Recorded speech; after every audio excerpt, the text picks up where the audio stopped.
পঞ্চম গণবিজ্ঞপ্তি এনটিআরসি এর কার্যালয়ে যেসব কাগজপত্র জমা দিতে হবে। পঞ্চম গণবিজ্ঞপ্তিতে নিয়োগের প্রাথমিক সুপারিশ পাওয়া শিক্ষকদের শিক্ষাগত যোগ্যতার সকল সার্টিফিকেট জমা দিতে হবে। একই সাথে অর্জিত সনদের নম্বরপত্র জমা দিতে হবে। আগামী 7 জুলাই থেকে 25 জুলাইয়ের মধ্যে এসব কাগজপত্র জমা দেওয়ার নির্দেশনা দেওয়া হয়েছে। বেসরকারি শিক্ষক নিবন্ধন ও প্রত্যয়ন কর্তৃপক্ষের এনটিআরসিএ একটি সূত্র জানিয়েছে, প্রার্থীদের সশরীরে এনটিআরসির কার্যালয়ে উপস্থিত হয়ে সার্টিফিকেট এবং নম্বরপত্র জমা দিতে হবে।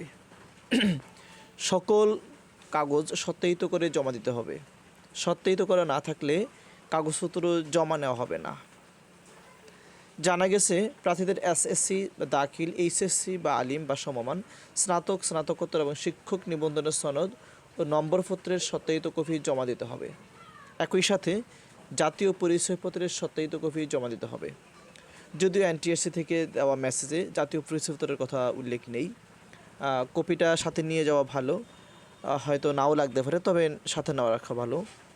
কারো কোনো কাগজপত্র পাওয়া না গেলে ওই প্রার্থীকে নিয়োগের চূড়ান্ত সুপারিশ করা হবে না। গত 11 জুলাই পঞ্চম গণবিজ্ঞপ্তির প্রাথমিক সুপারিশের ফল প্রকাশ করা হয়। এতে নিয়োগের সুপারিশ পান 22,000-এর কিছু বেশি প্রার্থী। যদিও 27,000-এর বেশি শিক্ষক নিয়োগের বিজ্ঞপ্তি প্রকাশ করেছিল এনটিআরসিএ। এর আগে গত 31 মার্চ বেসরকারি শিক্ষা প্রতিষ্ঠান 96,736টি পদে শিক্ষক নিয়োগের গণবিজ্ঞপ্তি প্রকাশ করা হয়। এর মধ্যে স্কুল অ্যান্ড কলেজে 43,286টি, মাদ্রাসা কারিগরি প্রতিষ্ঠানে 53,450টি পদে শিক্ষক নিয়োগ দেওয়া হবে। পঞ্চম গণবিজ্ঞপ্তিতে আবেদন গ্রহণ শেষ হয়েছে গত 9 মে। 10 মে রাত 12টা পর্যন্ত আবেদনের ফি জমা দিতে পেরেছেন আবেদনকারীরা। ধন্যবাদ প্রিয় ভিউয়ার্স। আবারও হাজির হব গুরুত্বপূর্ণ একটা ভিডিও নিয়ে। সেই পর্যন্ত আমাদের সাথেই থাকবেন।